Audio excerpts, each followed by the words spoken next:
Well, hello, welcome back to Queer Women Rising. I'm your lesbian host, SophiaSpallino. I'm so glad you're here. And if you've never listened to the show before, you should know we phone lesbian friends here or queer friends here and talk about queer love, how to dodge dating drama, embrace peaceful connections we all deserve, and talk about all things queer dating. So that's what you're in for. Today's going to be a treat. The guest that I'm about to have on, literally her work is illegal in every state but California. I was researching her. I'm like, oh my God, this is scandalous. Anyway, before we get into the show, what I've been up to lately, my lower back went out. I'm not sure if it's from too much sex or if it's from too much Pilates. I went to a chiropractor today. Shout out to Miss Michelle Carr, who's in my hometown.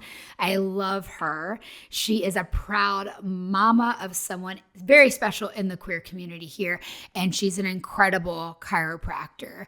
So she took care of me this morning, and I was really happy to do that because I've been very nervous. Like, I feel like at 33, I shouldn't get out of bed and feel like an old person, but literally I couldn't even handle doing like what's the yoga pose? Warrior 2. Like, that hurt me the other day. And I'm like, what are this? This is not normal. And then on the last retreat, my luxury lesbian retreats to Canyon Ranch, shout out to the women who come with me on those. They are so fun. So transformational. You might meet your future wife. You'll for sure meet your soul sisters. The last one, I got off the plane and I couldn't move. It was really scary for me because I'm very passionate about hosting these, and to get off the plane and like literally not be able to move, I had to, like the day before people got there, I was just pumping some Celebrex and all the natural remedies, and then went to get a massage at Canyon Ranch, and then I was fine the next day when everyone got there. But it was really scary for me, and I was like, okay, I can't keep putting off taking care of whatever's going on in my lower back. So yeah, went to the chiropractor today and I'm feeling really good. I know people have like mixed feelings about chiropractors, but I felt really comfortable with Miss Michelle and she talked me through everything. And I don't know, as a woman, I feel like we're not really holistically seen. Like, I've worked with a nutritionist who's also my friend. Shout out to Stephanie Mercurio. She's helped me get a lot of answers and reduce lupus symptoms greatly.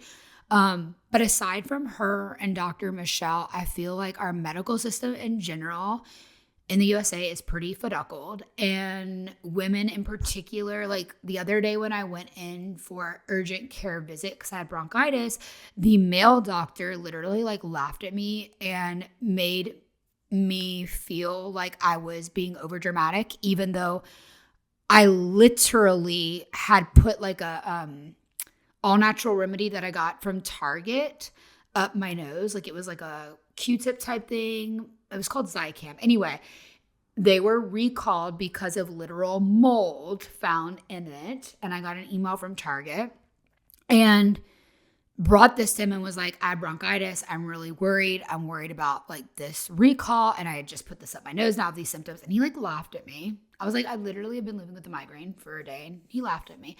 And like, I'm just tired of that. I'm tired of men minimizing women in every area of life, but especially with our healthcare. So anyway, I had a good experience this morning, and I'm still like kind of floating from that. Isn't it funny, like how we can just be happy to be seen, to be treated well as women? Anyway, let me get into telling you about the guest today because it's going to be a juicy show.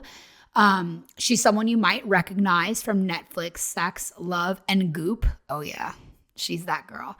But it's just the beginning of her story. Back in 2015, Darshana Avila was in a marriage and career but no longer fit. I think we've all been there as late in life lesbians. Like, when something doesn't fit anymore, we just leave. She walked away from both. Now she's an internationally celebrated speaker and erotic wholeness guide, helping queer women and AFABs come back home to their bodies and their truth. Her work is trauma-informed, pleasure-centric, and radically real. If you've seen Goop, you know. It's such a good episode.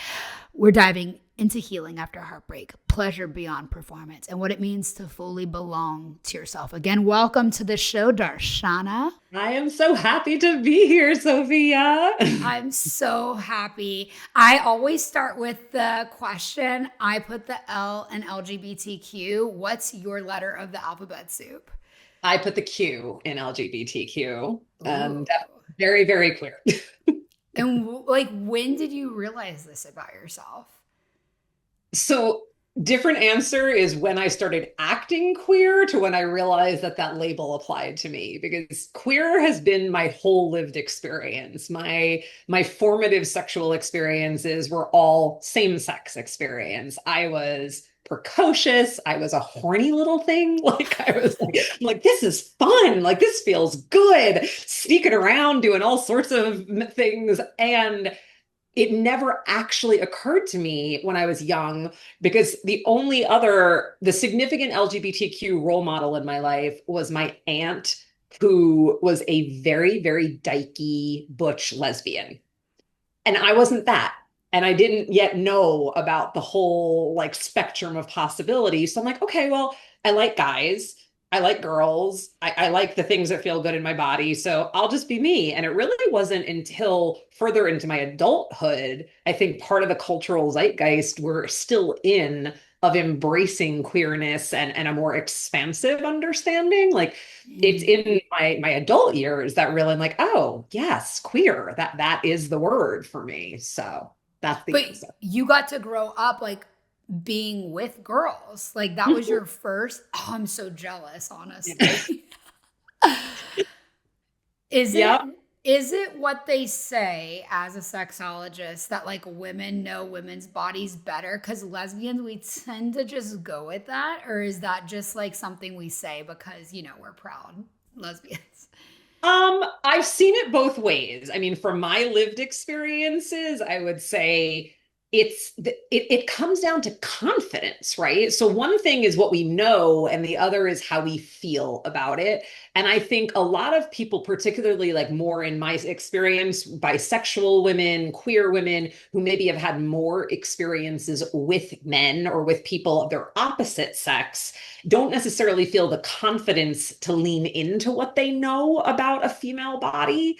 And so Yeah. that's where the gap comes in. But yeah, if we're paying attention to our bodies and we're actually using what we know feels good to us and what we like as like a jumping off point when we're connecting with somebody else, then theoretically, at least, you've got everything you need right here inside of you, you know? 100%. And Yeah. what's kind of funny to me is I grew up really religious and Mhm.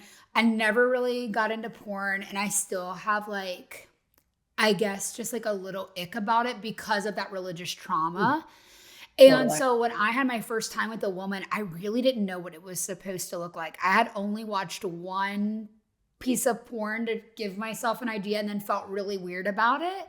But when I tell you I knew exactly what to do, like there was no question. And I didn't even really masturbate a lot either. So I feel like I just knew and like I wonder where that comes from if you don't see it or you've never done it. Yeah. I mean, you're pointing to the difference, I think, between nature and nurture, right? Like Mm, something in your nature was like, I know what to do here. This is resonant for me. mm, And even if the nurture wasn't there, nature takes over. And yeah. it could go in both directions, but that's a beautiful thing. I know in my early days, it all felt so like there was just so much innocence to it, Yeah. different how it felt like young me who connected with boys, young me connecting with girls. There was like it was a qualitative difference, never mind the physical differences of like we were more playful and experimental, and there was like a sweetness alongside of the hotness Yeah. that just is like, oh, this feels so natural. It's like it's in my nature. And that's a really delicious thing to get to play inside of. 100% why I love women so much. And just so you know my background, I first came out as bi because for me as a lesbian in the South, it felt like a little safer to not give my parents like no hope that I wouldn't end up with a man. So there was that. But as a queer woman who's been with both, and I know you were married, I know you made these big life changes. Were you married to a man or a woman? I was married to a man. I was monogamous. It did like that was actually the least queer chapter of my life because Oh, my ex-husband was incredibly straight in every regard, not just sexually speaking. Like I was the wild one. I was the experimental one. I was the passionate one. I had had a lot more sex than he had when we first got together and I wanted more things during our sexuality. But for those 6 years, that was all I was doing. And so it was like the straightest chapter of my life. And yeah. It sounds like almost all, like all took boring for place in you. my 20s. So that was quite a while ago. But So you got married young then? I did. I was living abroad. I had done a study abroad program that turned into me creating home and life for myself in Chile. And I had gone there to learn how to speak Spanish. And little did I know that I would like start a career path and meet my husband and like total departure from the life I thought I was going to live in certain regards. But then I ended up in this like very, very like we were little adults. I was 22 when we got married, which I think about that now. I'm 44, so that was half of my lifetime ago. And it was puppy love. We were smitten with each other, but then it was didn't take long to realize like, wow, we're very different and we want very different things and we do life in very different ways. And my sexuality in every facet is a huge part of that difference, right? So not I Yeah. don't think anyone's necessarily surprised that I've ended up where I've ended up. I just took a very circuitous route to get here. Yes, as we do, as we do. So many of the women I work with are actually like in their 40s, in their 50s. Like that's the women who are like, okay, I've done all these things. Now it's like time to make the change in my life for me. Yeah. But like when you were younger, I mean, still, you were still young, even if you were together for 6 years. Like, what was that breaking point where you're like, this is not in alignment for me? And like, how Yeah. did you get brave enough to leave? I gotta actually give him the credit. He was the one who finally called it. Like I in my stubbornness, oh, and I am stubborn. Like I'm like, okay, well, I'm in this, so I've got to figure out a way to stay in this. I mean, again, things I would never ever say now or do now or advocate for my clients now, but me in my 20s, like I was like, well, this is hard and it's certainly not hitting all the high notes, but here we are. Mm. And it really was actually, it's part and parcel with the story of how I got to be doing the work that I do, which is while inside of my marriage in my 20s is when I had a really profound spiritual awakening. Oh, And yoga was a huge part of my life. And I'm not just talking about like, go take an asana class at the corner studio. I was at ashrams, I was in India, I was like deep in the esoteric study. It was shifting how I lived my life and saw my world. And he saw that happening and was deeply supportive of me and also super clear that that wasn't his path. And me being who I am, I wouldn't be satisfied in partnership with someone where that wasn't common ground for us. yeah, that makes sense. So I give him the credit. It was messy as fuck initially. This conversation where he shared with me what I just shared with you happened 3 years after our divorce. Like it took us that long to actually be able to have like a really heart-centered, like open, honest, like this is what was real at the time that I couldn't say to you then. And Wow. and so my spiritual path and my sexuality are the things that have been my guiding forces and my biggest influences and still are. It's what I'm known for. The body of work that I've built still really rests on those two pillars in so many ways. And yeah, here we are. It's beautiful that you've been able to take such a different path. And I relate to that because of my life before. I was married to a man too in my early 20s. And Mhm. just he saw me go to a unity church and was like, that's not going to be my path. And we were really Christian and it didn't Yeah. end up well. But yeah, it's really interesting how those men can have been so important to propel us onto the path and then somehow like not even a thought now. I don't know about you, but like, don't you feel like it was a different life? Like, even anger, just like peace be with you.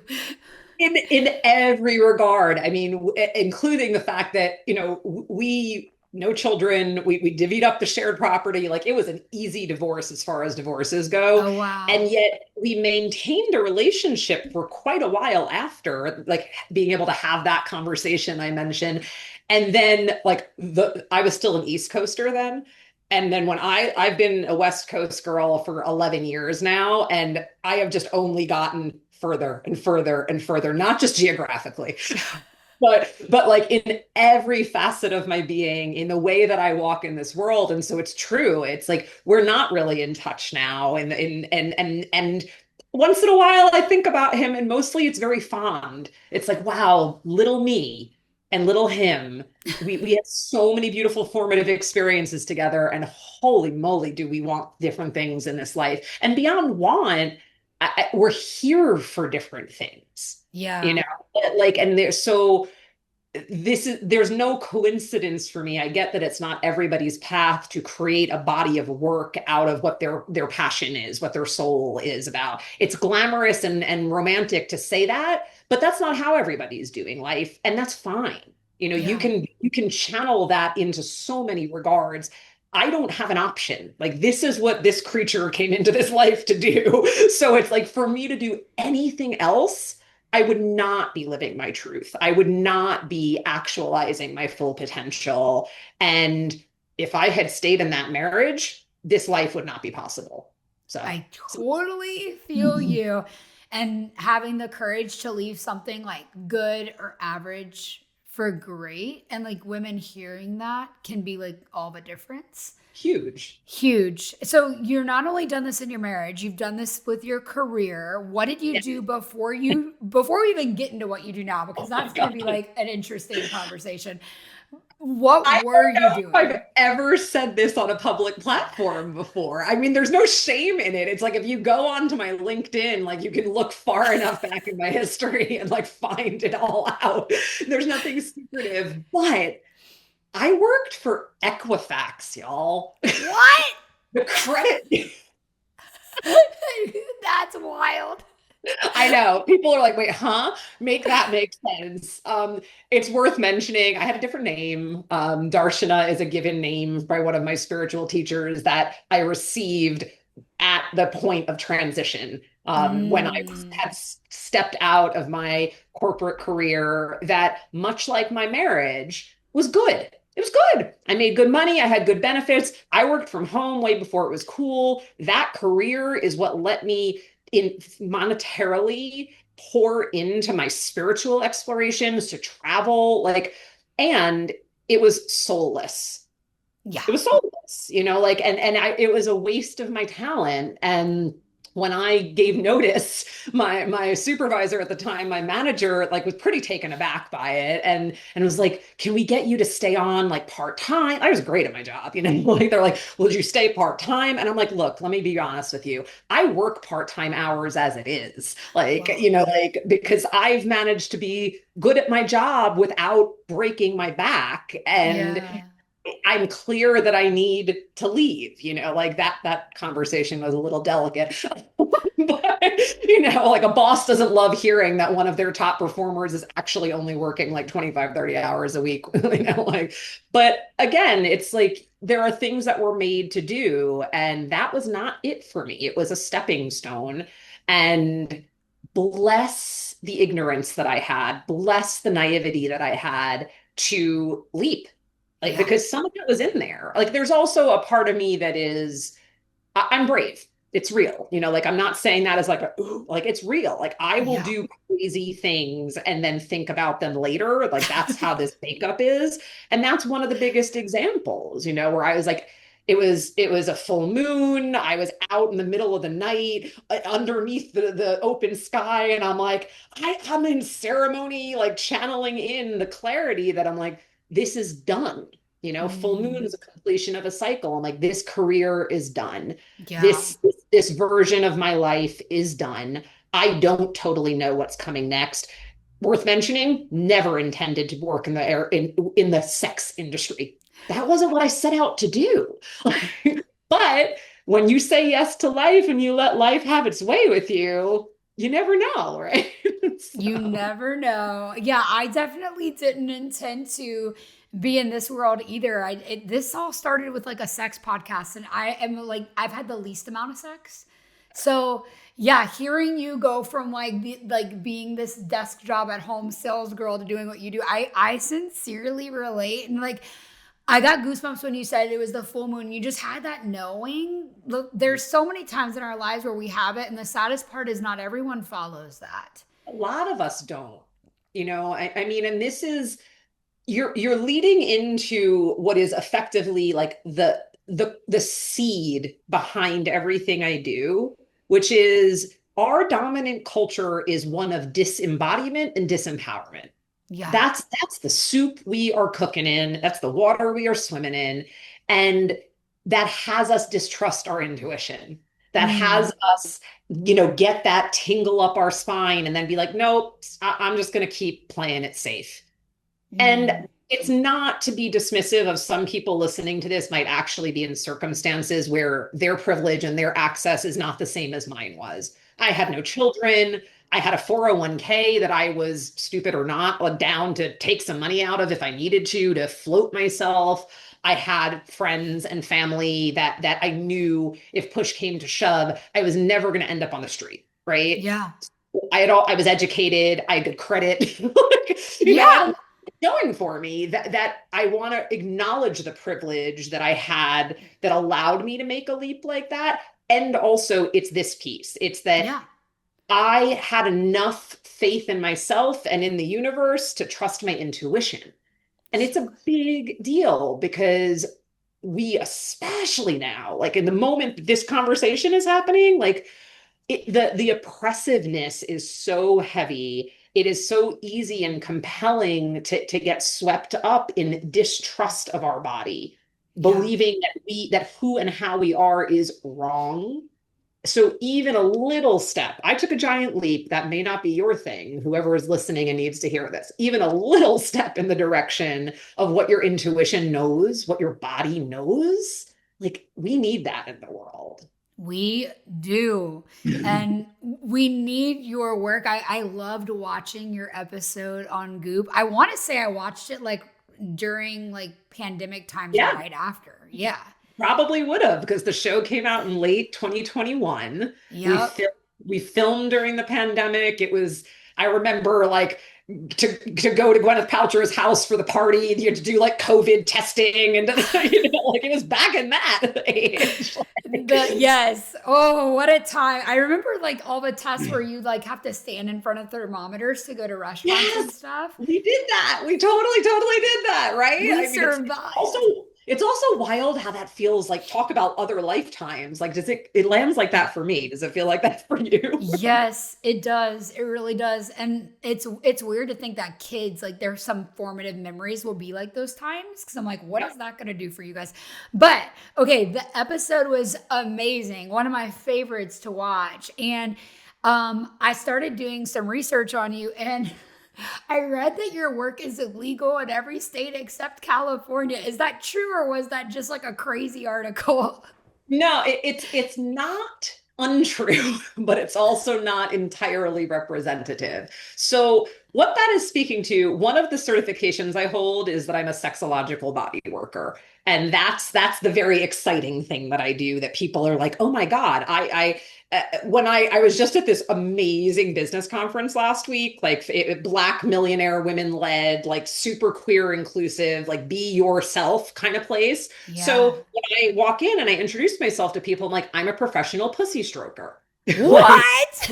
like how many people get to say that? And it's true. As a sexological body worker, I do hands-on, hands-in work. I work specifically with women and female-bodied folks. And so that licensure or that certification, because it's not a license, that certification was like given some credibility by the California Board of Education. They blessed the training program. So no other state has done that.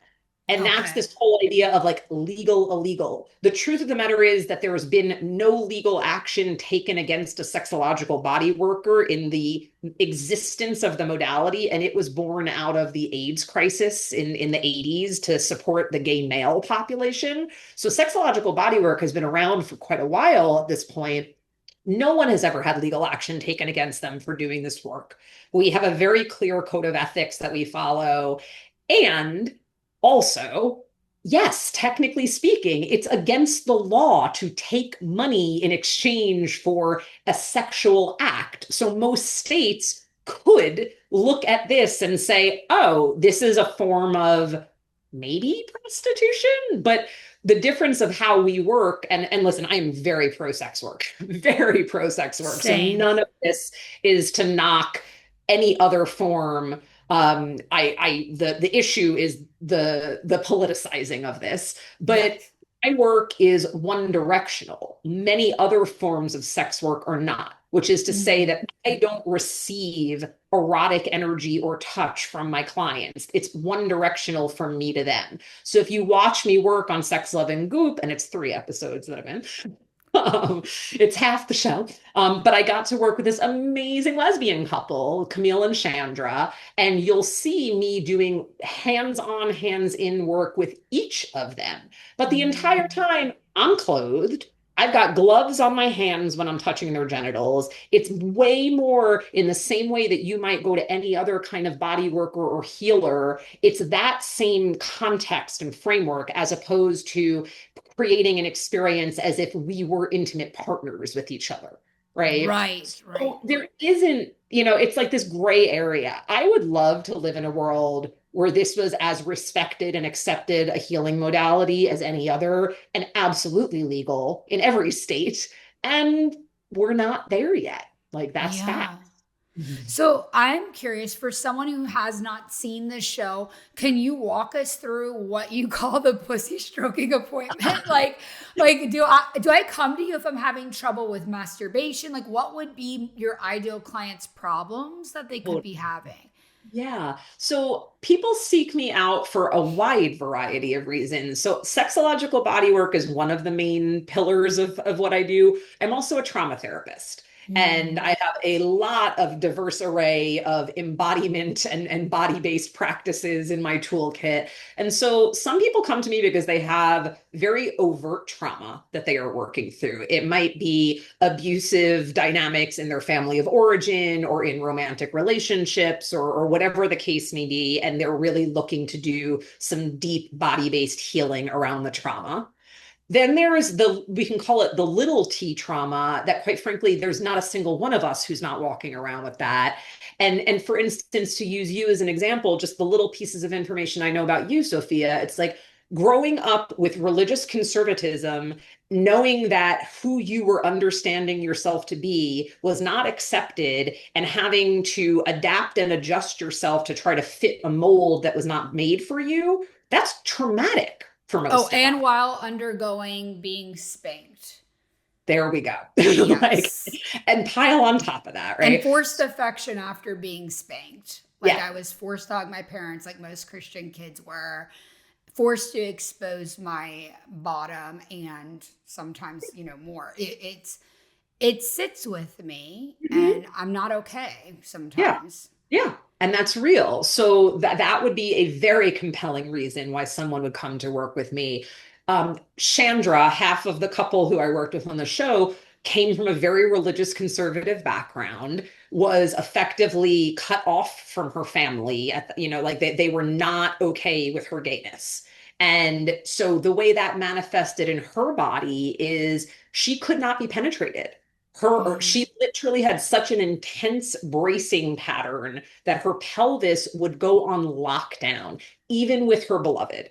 Right. So the work that we did was to take a very intentional, deliberate, slow, trauma-informed approach to helping her body release that pattern, that protective pattern, and actually become receptive to the stimulation and the connection and the intimacy that she wanted. Now, so that's one side of the spectrum. Her partner, now her wife, they were engaged then, married now. Oh. Camille was coming in with a different set of circumstances. And so Camille was dealing with what many of us do, which is performing sex as opposed to truly experiencing it, Mm. performing the role that as girls and women, we all are acculturated with the understanding that our value is in being an object of another person's pleasure. Our responsibility is to preempt and care for and go along with what our parents need, our male partners need. So, whatever way you identify here and now, again, that's the cultural soup. So, we can't talk about this out of context, right? Like it's fine and well to be like, I'm a progressive queer lesbian now, but somewhere in your history, chances are good you were being indoctrinated with messages that said that's not an okay way to be. Yeah. And an okay way to be was pleasing. And Mm. when we're busy pleasing others, we often know very little about what pleases us. We don't feel empowered in using our voice, in holding our boundaries. We don't have clarity about what we like. So even when a well-intended partner is like, hey, tell me what feels good to you, clamming up is often the answer. Or I don't know, it's all okay to me, or whatever you like. And Yeah. that just does not fly. So the work that I do, I mean, it's when I say I'm a professional pussy stroker, it is absolutely the truth. What I want anybody who might be curious about working with me or any version of this exploration goes, we do not start there. that that's the deep end of the pool, honey. We start at the shallow end and we go gently. Like that would make me so nervous because like sex is something I only do with someone for like after like a few months of being together. So I'd be like scared to death, right? Yeah. Like And it makes so much sense because what I offer is outside of almost every box we know. But we also know that boxes are very limiting and made of straight lines, and we may not want those. You know? yes. So what this is fundamentally about, it is helping you to feel safe in your body. So we are Mm. attending to your nervous system. We got to get you I'm getting tongue tied. We got to get you regulated before you can truly be receptive. And you've got to be receptive before you can get in touch with, okay, I take this input in and then I get to discern, does this feel good or not? Do I like it like this? Do I like it like that? And start to allow your experience to then inform you about maybe I'm into this thing, maybe not that thing, and to feel empowered in your voice, to understand the dynamics of how we create and continue to create consensual relating. These are things that, seriously, if every grade schooler was taught the kind of things that I am teaching adults, we would be living in a different world. And Yes. it's not rocket science, right? So other than the fact that we wouldn't want to overly sexualize, an elementary school child, that would be highly inappropriate. Everything else that I'm doing is pretty much elementary school level, by which I mean teaching people about their bodies and about consent and about no as a complete sentence. This Yeah. is not highly advanced, but It's it not. is rare still, right? So it's a profound experience. And Sophia, what you said about how like you could imagine feeling like coming into the space that I offer, you and most people. It's a nerve-wracking thing as much as it's an exciting thing. Those two experiences, when we just turn to the body, feel very similar, right? The Yeah. like the you might get a little buzz of energy, you might get heated, you might feel like movement, right? Like it's like, ooh, I think I want this, but I'm maybe a little scared of this. And so we work with that energy. There's no resisting it. There's actually embracing it and being really methodical in how we build trust. And what I can tell you, and I mean it when I say without exception, like it's the highest compliment that I've have as like a professional doing the work that I do. Every single client is like, huh, that was not as weird as I thought it was going to be. That was not as Interesting. scary as I thought it was going to be. You make it feel so safe, Darshana. This is like, I can't believe how comfortable this is. No one's ever touched me and gone that slow or be like, these are the things that are happening. Like, it's not all about the swinging from the chandeliers experiences, even though some of my clients get to have those too. Like, we're very, very pro pleasure here, but there's pleasure in slowing down. There's Mm. pleasure in what happens when you really feel listened to. not just, I'm not talking about the mind. I'm talking about your body, your nervous system, your heart feels that the person you are with is listening, sensing, attuning. Most of us have never had that. Mm. Like the sex we're having as adults is not all that much more sophisticated than our teenage sex. Generally speaking, most adults are overgrown adolescents. And what we get to do then is mature. We get to really have a far more adult way of being intimate, both intimate with ourselves and then whomever we choose to share ourselves with. So Yeah. it's quite a different, paradigm than most of what's being bought and sold out there. That is wild. Like, thank you for sharing all the ways that you help. How long do you typically work with a client, like before someone takes their clothes off? Yeah. Well, so a lot of people, thank you, Goop. A lot of people come to work with me from different places. So I've literally had people be like, I'm flying from New Zealand to be with you for 3 days. I'm like, okay, Wow. cool. I wouldn't choose that for myself, but if that's what your schedule allows. So I work in a very immersive format where it's about like creating a customized retreat, basically, Mm. whether it's for you as an individual or you alongside your partner. And if that's the way that we're working, we do some preparation on Zoom Ooh. beforehand. We have integration on the other side, and we're spending 3 or 4 full days together that are very much progressing through the arc of what I, gave you a little bit of a description of. And Right. I do occasionally, I'm in Oakland, California. I'm a Bay Area girl, so I do have some clients that live locally, and I take on a small number of people who I might work with over an arc of several months to following the same progression but spaced out in a different way. Particularly people who have more complex trauma histories Yeah. will find that more accessible because there's a need for a different amount of integration in between. Yeah. So I make that available when I'm able to. And but whatever the case may be, if it's 3 months, 3 years, 3 days that I spend with someone, because I also do, like, I have a lot of clients who kind of pop back in, like we do a deep diving piece, and then 6 months later, a year later, it's like, hey, here's this thing that's up with it. I'm ready to re-engage. And so it's really continuing to support people as they are evolving, as they are becoming. No one, it's usually 2, 3, 4 sessions in at least before clothes are coming off. That's Like, incredible. yeah, there's a lot of foundation laying that happens, and that's what lets it feel accessible and safe. And I'd imagine with what you do, you must have like an extreme vetting system. Yes. Yeah, I mean, it's we're dating each other in a certain regard, like truly. It's a very intimate relationship, and so I don't work with people who I don't like and love, straight up. Mm. I mean, and I love that I also get to work in a profession where I can absolutely say I love my clients, right? Like I don't have to Right. hide that.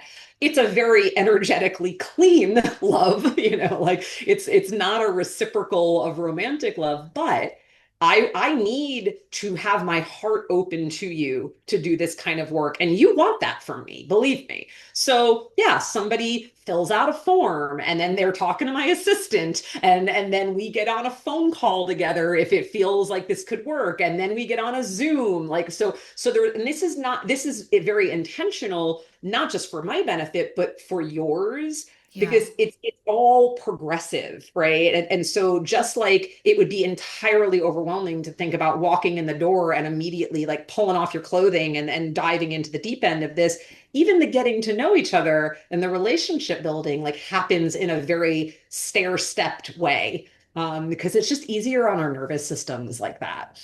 Yeah.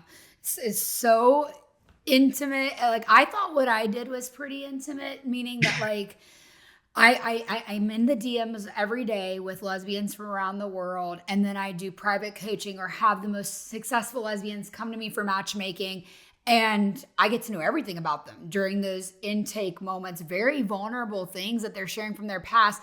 And to be honest, Darshana, I feel kind of stressed when I start to engage in any sort of romantic relationship, even when it's the beginning, because partners historically have gotten really weird and can be jealous or just question me after I lead an event or a coaching call and be like, oh, did you like her? So I'm curious. Definitely don't think you expected this question, but does that affect your personal relationships the way that it does mine? Because you're literally having to touch someone.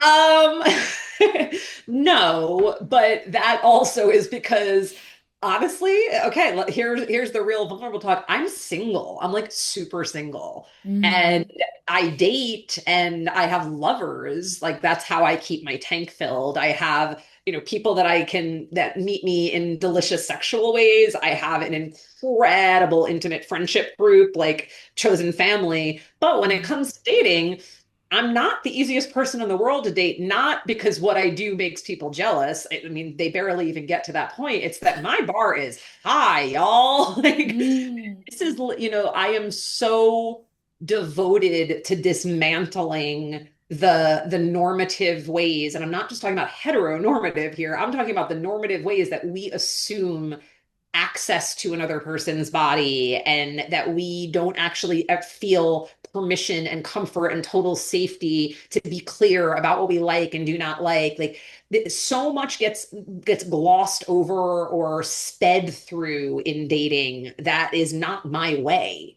And so mm. that means that I'm very much like a needle in a haystack girl. Have you heard that dating method, like the burned haystack? I'm like, that's me. I'm like, burn that haystack down. I'm looking for my needle. Like, so if you are not that, I don't got time for you. Yes, that makes sense. That makes sense. Also, as a trauma informed therapist, I'm sure you can spot so many more red flags in a relation in Totally. people. And don't get me wrong, it doesn't mean that I don't have my own. Like I want to humanize myself here. Like I've got my stuff. Like I did not grow up in a perfect idyllic setting that left me, without my scars. So I am both from a professional lens, like incredibly well informed, while also personally being deeply devoted to my work. I am a Yeah. human being becoming, like and it happens that this is what I geek out on. And so, yes, I am more informed than most. and and Yes. and yeah, and I love to share it, but I don't want to have to be my partner's coach. Mm. People pay me really good money for this, babe. Like like what are you putting into the pot? So good, so good. What would you say with the information you have, with the fact that not only you've studied so much, but you have so much experience with people? What are the red flags to look out for when you're getting to know someone? You're in those early stages and maybe you're starting to get to know each other sexually. Like maybe you start to cross that line. What would be like the official Darshana red flags? Well, I mean, I can talk like from a very recent experience where I started up a dating, like we've known each other for a number of years. Like it was kind of friends with benefits and the ratio of pleasure to processing was super off from the get-go. And I'm like, Mm, if you are not able to do some baseline self-regulation and recognize when you're projecting onto me and expecting me to show up and process every little thing, and this is a female bodied person and like the whole like lesbian U-Haul thing, like we know how that goes, right? Where it's like, yes. oh, like boom, like we're in this. And I'm like, yeah, well, maybe not. Like can we back up a little and actually just because when if pleasure is a deposit into the account and processing could be seen as a withdrawal. I'm not trying to knock processing. I'm not trying to say do not bring your feelings to the person you're involved with. However, if you're somebody, for instance, who has a very anxious attachment system and you go into projecting a lot of that anxiety on someone that you've barely begun to connect with, and I have been this person, okay, so this is not like I Same. have been this person. It's really, really important for me, for myself, for someone I'm going to date, for someone I'm going to coach and support. It's like we have to cultivate the level of self intimacy and self awareness to know what our patterns are, to know what our triggers are, and to take some accountability for those, and to have enough of a support system in our lives so that if we do come into a connection with somebody new, we're not dumping on them from, from go, like everything that comes up. And that's maybe my biggest. And another one that has bore out for me is if somebody does not have friends and activities and like just their own things going in life that really fill them up and give joy to them, that for me too. I mean, I'm not knocking the introverts. I'm pretty introverted, but there's a difference between isolating and having pretty much nothing going on and then looking to partnership to be the center of your life versus seeing partnership as one facet of a more like robust ecosystem of relationships, of care, of things that really like light you up. Because I'm that person. I have so much love around me and people who adore me, who I adore. I have things that I'm interested in.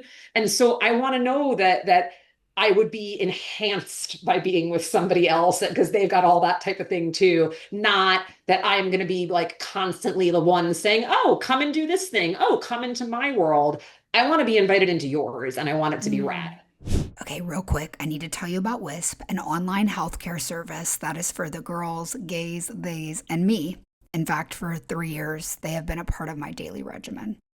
I know many of you listening long to create beautiful, women-loving women relationships. And that, my dears, begins with excellent kitty care.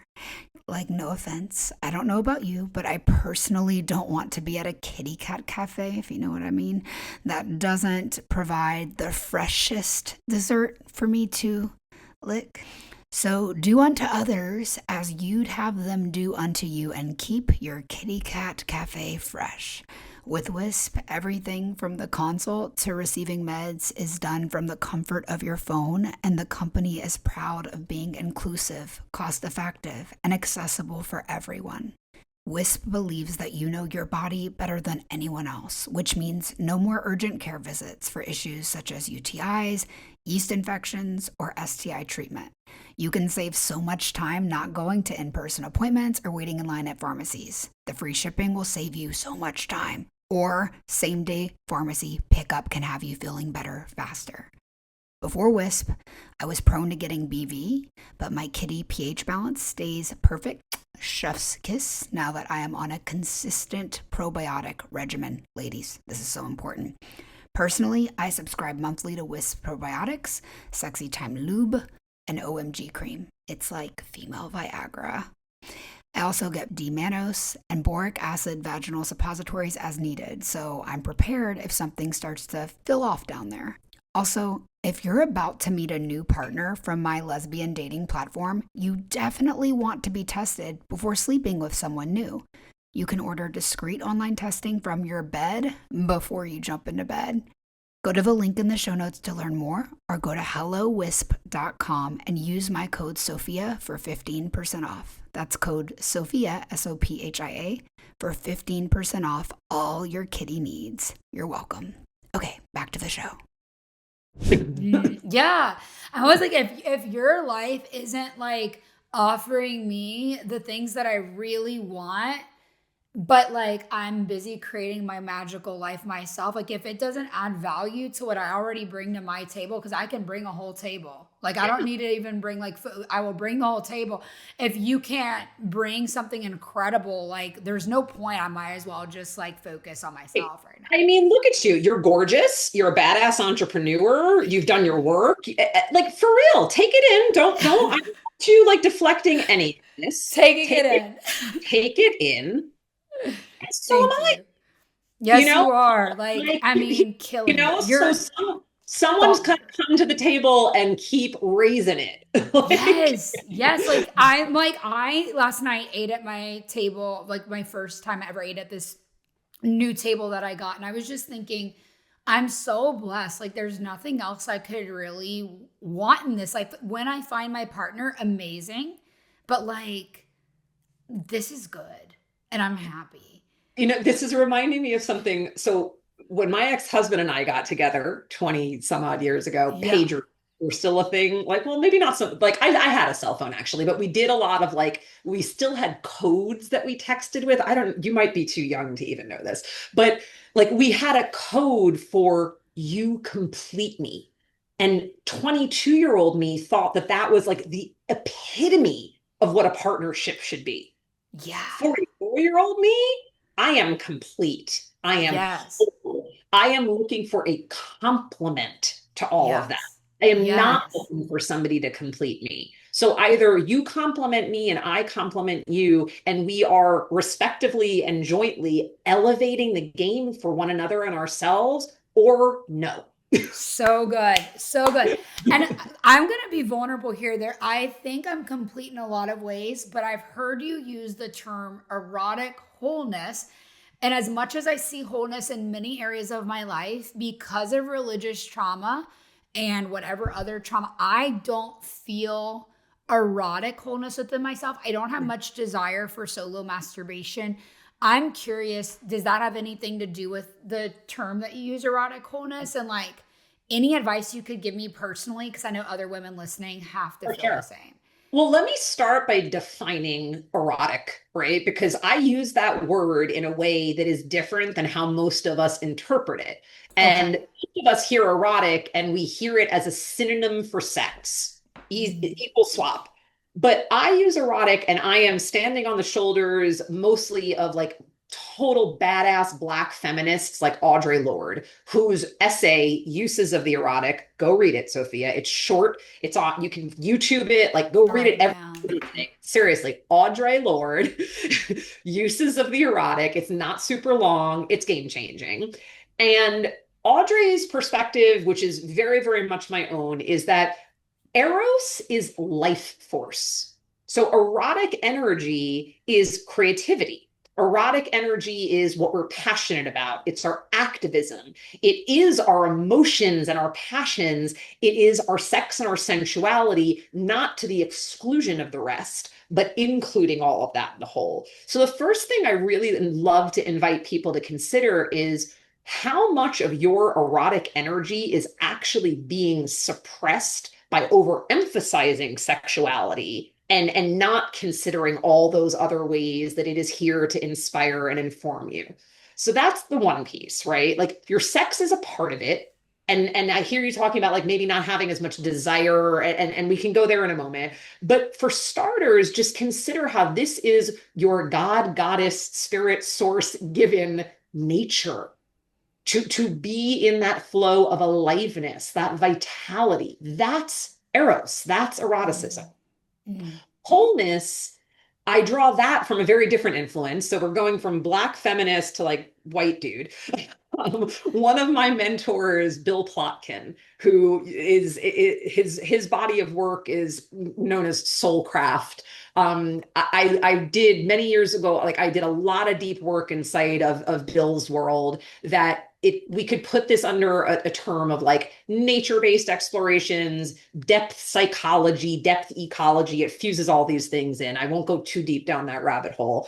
But the idea of wholeness I borrow from Bill, which is a way of understanding that fundamentally our soul, the essence of who we are, that always was, always will be, is perfect and whole. And then what happens is we come into this very imperfect human existence with a million things not actually designed to continue to foster that experience of wholeness. A lot of people nowadays, it's super popular if you've heard of IFS, internal family systems, or Yes. work. Like there's a lot of overlap here in the idea that like parts are protective strategies that have come online because of the very imperfect circumstances that we all have had to live with and endure. Even I'll use that word, endure. Like I came from a family with a lot of mental illness. It was hella dysfunctional. I developed all sorts of protectors to be able to navigate not knowing if my mother was going to be having like a bipolar episode, as we called them, or going to be like the sweet, loving, nurturing version of herself. Like that's how I grew up. And so parts of me came online to try to create bits of safety. When we are identified with those parts, we're not connected to our wholeness. when we learn how to actually see those parts for what they are and really embrace them, integrate them, offer them the soothing that they need so that we can then have our energy on what it is that our soul is here to do, who it is that we are truly, truly here to be in life. That's what our wholeness is about. So in the early days of this work, I talked about being a sex and intimacy coach like so many other people, but then when I really started to delve deeper into it and consider who the most significant influences on me were, what I was noticing going on with my clients and my students, how this work was shaping itself, the idea of erotic wholeness emerged as the most accurate way for me to describe what I'm up to. Now, the downside, entrepreneurially speaking, I have to define it for everybody because people don't understand it. But I love to discuss this. And I want to just like pause it. Like I could go a mile a minute here. When you hear me define it that way, like what does that bring up for you, Sophia? Like I'd love, you're using your vulnerable self as example. Like, so when you have that more expansive idea of what eroticism is, and a little more hopefully of a compassionate understanding of wholeness and then how we get away from it, what does that make you feel? It feels like I'm like, oh, I can recognize the place where I haven't prioritized filling my cup and my own life force. And when you were talking about erotic, defining it the way that you said Audre Lorde did, it was like I kept thinking of like the tarot, like the wands being like that life force energy, which can be sexual, but also is just like what you need to fucking not be depressed in the world. Yeah. Yeah. So I can tell I tend to not feel as erotically whole actually when I'm in relationship giving energy versus what I originally thought of whenever I first heard it. When I'm in relationship giving energy and something's misaligned, I actually feel less life force. Yeah. And that makes sense. And what's true for the vast majority of the women that I support is all the women who come in saying, I'm just really not into sex, it's because they haven't been having the sex they want. True. Well, I have the sex I want. I will say that. Okay, great. I'm glad. Yes. Like, okay, so that may not be you, but it is many. It is many who really are like, yeah, sex has been more of a chore or a performance as opposed to a place where I go to get my cup filled, where I get to be in my creative expression, where I get to be receiving all the yum, all the goodness, and that's what's possible. It's why, I mean, I'm not going to glamorize my like single and having lovers life. It has some wonderful things. And I also want partnership. I'm like super clear in that. However, I do get to keep my cup filled up enough by having wonderful, beautiful sexual experiences that feel safe to me, that feel aligned to me. Like, and that is a form of how my creativity then gets to flow back out into the world. That is how I get to show up in service at the activism component of what I do, the educational component of what I do. All of that is fueled by the pleasure that comes into my body. Many women don't orient to physical pleasure and sex that way. They orient to it as a chore or something to dread. And so if that's you, dear listener, we got some work to do. But the thing I want you to hear, that I want you to know is it's very doable. This is available to you. Like you don't have to stay inside of that experience from here until eternity. You get to create a new reality for yourself if you choose it. So if you're not enjoying your sex, if you have trauma around sex, those would be two of the reasons to like come to you. Yep, very much so. Okay. And I work with couples as well as individuals. So sometimes it is about like a couple jointly saying, okay, we're not quite finding each other here. Like I'm going high, she's going low. Like, and so it's like, how do we meet in the middle? And so it's I mean, working with couples is super fun for me because literally I am the coach in your bedroom corner. Like That's hilarious. My boundaries that I spoke about earlier as a sexological body worker, they always apply. But when I'm working with couples can do whatever they want with and to each other in my presence. And so sometimes I am literally coaching people how to have full-blown sexual experiences with one another in more skillful, attuned, satisfying ways. That is I so good. Do you go to it's their house or do No, they come to they you? usually come to me or we have an Airbnb or something like but Okay. yeah like that's what goes on and I get that that can sound terrifying to some of us because I acknowledge how out of the box it is, but again that's the deep end of the pool. We don't begin there, we make our way there progressively. But if you are somebody who is struggling inside of your relationship, maybe you and your partner are like great friends and great allies for each other. Maybe you raise kids well together, or you have a thriving social life together, or you're in business together, like whatever the other things that are going amazing, and this area is struggling, there is hope for you. Yeah. Like you don't Yeah. have to stay in that rut. So good. And I know I think when you were talking earlier about like people not having the kind of sex they want, I related to that back when I was dating men and I felt in the closet like, okay, I can't have the kind of sex I want. Like I'm reaching for tits. That's never going to happen with a man. But then lesbians, like my audience in particular, although they may be really happy with their partner, I feel things get stagnant in Yeah, lesbian relationships. Do you help totally. with that as well? Absolutely. Because, like back to what I said earlier about most of us, even if we're adults, like chronologically, we're having sex like adolescents. And it's Yeah. to say that there's a very like narrow lens of like, this is what our sex gets to be like.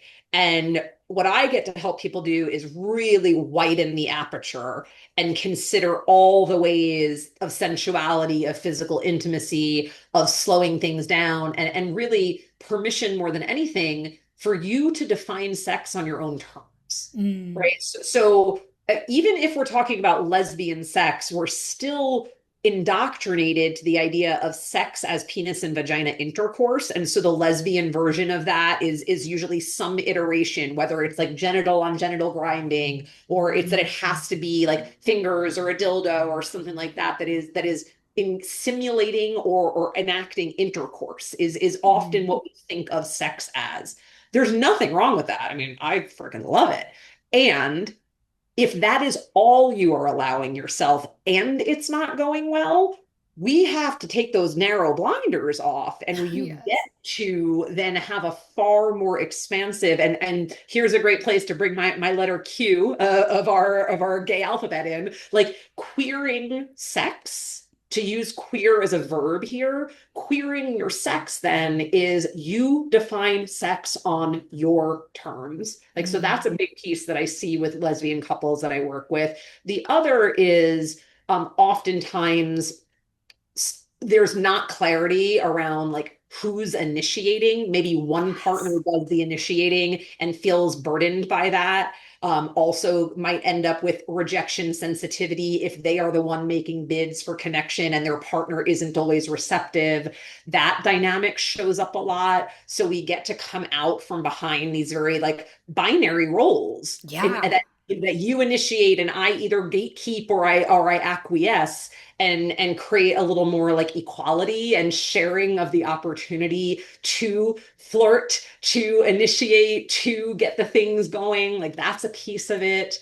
I have there's some couples that I've worked with where one half of the partner, and I'm talking about lesbian couples, one half of the partner might be very, very tight and narrow around, I only engage in these acts. I only Mm. allow this into my body. I will do this to you. You cannot do this to me. Like, so, and Yes.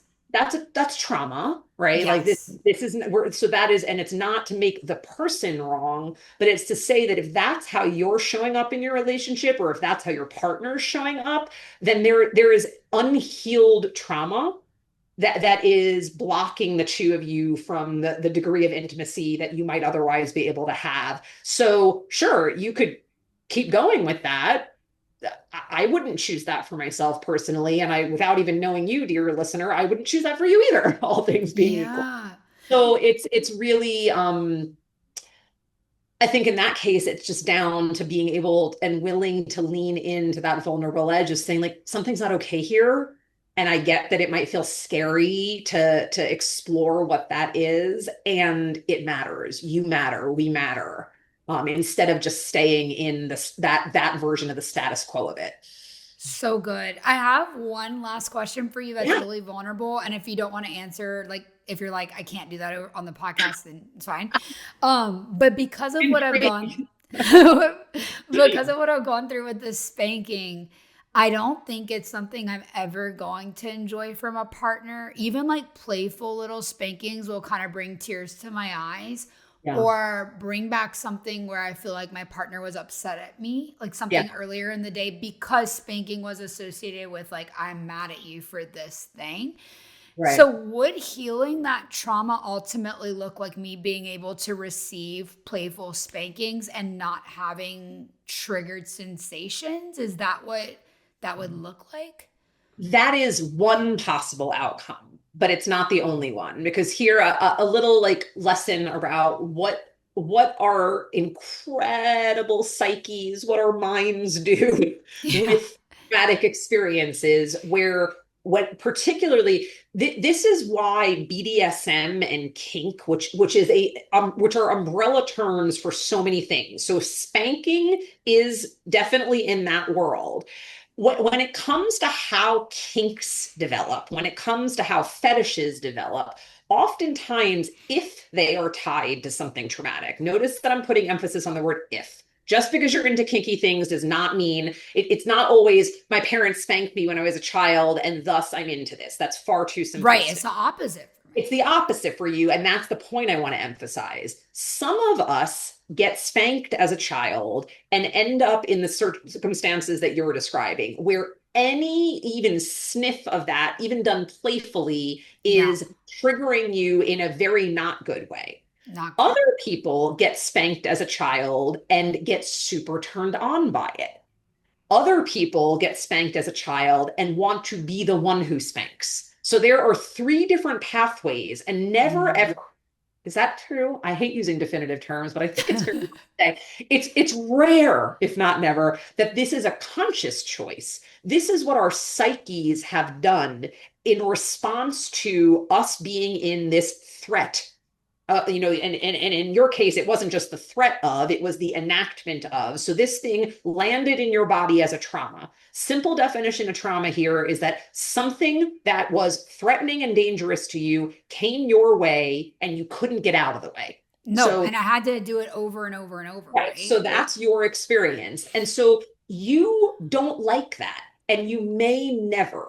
Could we work with it to desensitize? And that's not a bad word, by the way.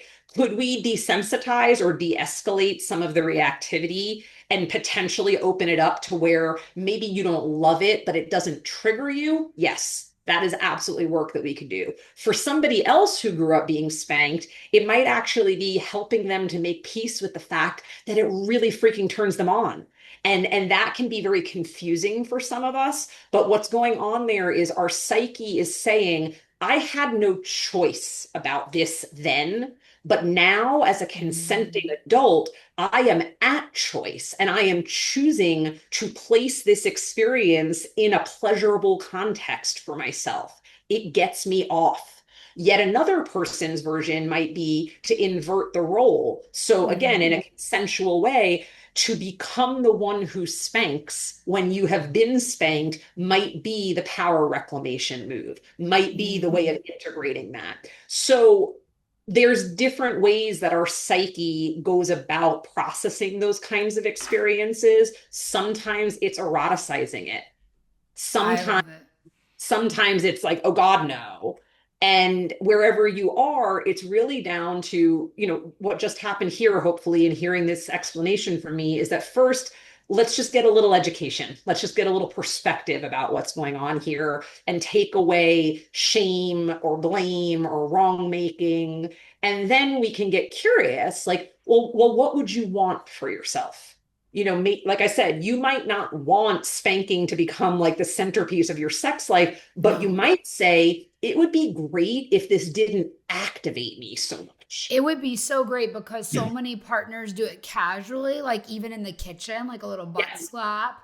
But in bed, like if I'm like on my tummy, like you see a little bare bottom, and if it's not traumatic to you, you probably want to tap it. And I'm like, I'm sorry, and but it'll throw me off, and then the rest of the sex session is just I mean, I try to work my way back there because I'm like, hey, this is trauma, whatever. But it just throws me off. I would love to not be thrown off. Yeah. So we get, like what we get to do is in somatic terminology, we get to decouple the spank from the reactivity, Mm, which is very, very different than saying we want spanking to now become this like deliciously thrilling thing. Totally different.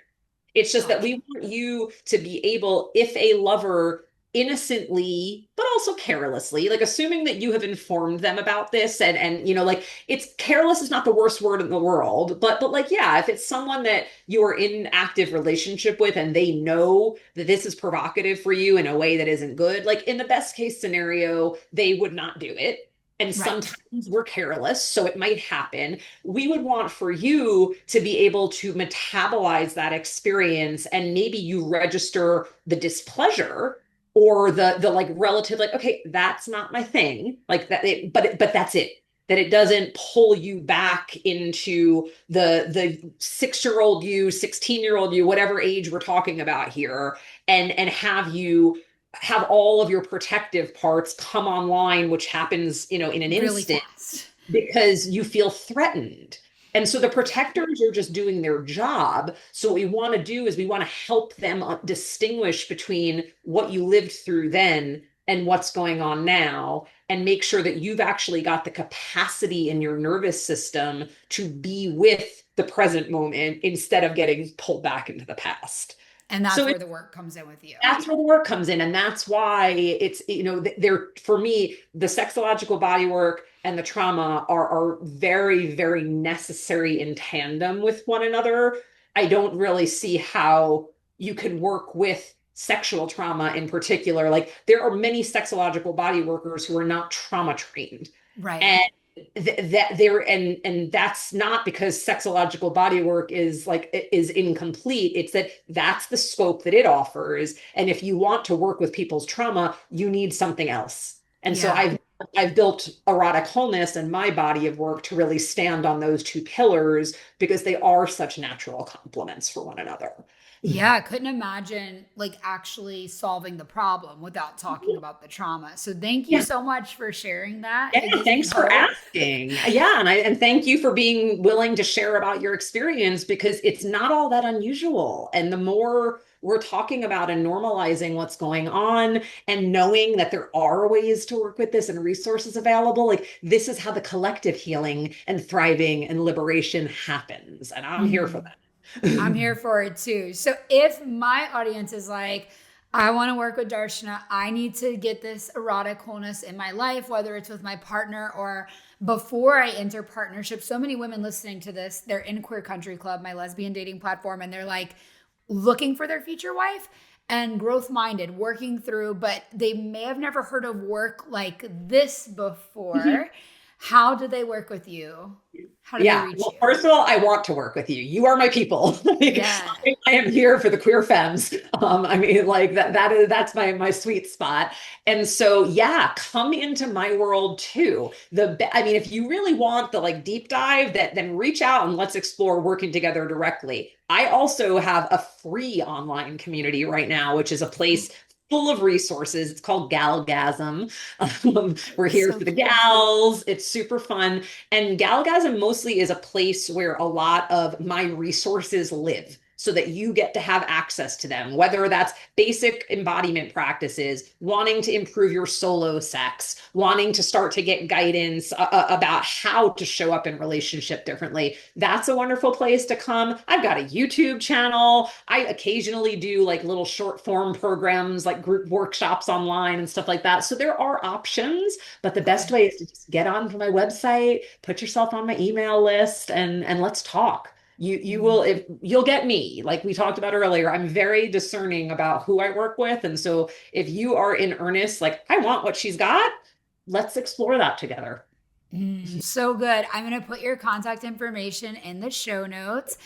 Of course, I'll tag you on Instagram. I hope to have you speak inside of Queer Country Club because this is amazing. Yes, let's do that. I feel so confident that you're going to bring so much to my members inside of Queer Country Club. Just in case anyone finds this podcast from you, Darshana, I want to make sure that they know like it's a place for women to find their future partner, like their lifetime partner.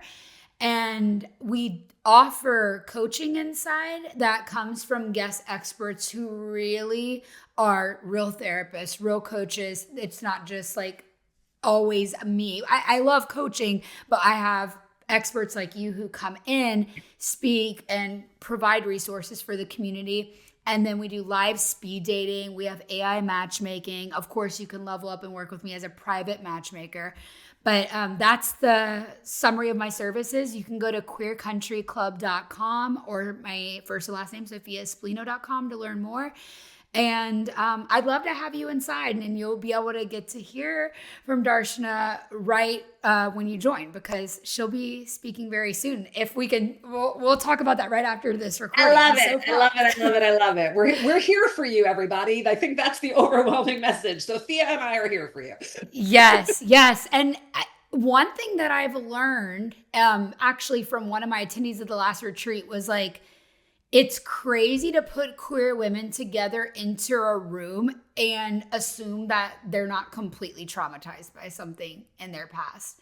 Real talk. And yeah, and I've just seen it so much the closer I get with my clients. And it's your whole world.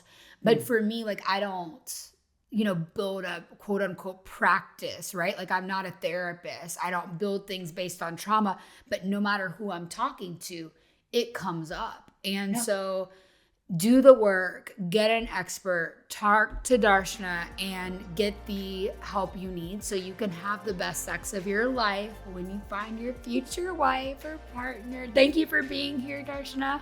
This has been such a total delight. Thank you for having me, Sophia. And I'm just sending all the love to everybody who's listening. All the love.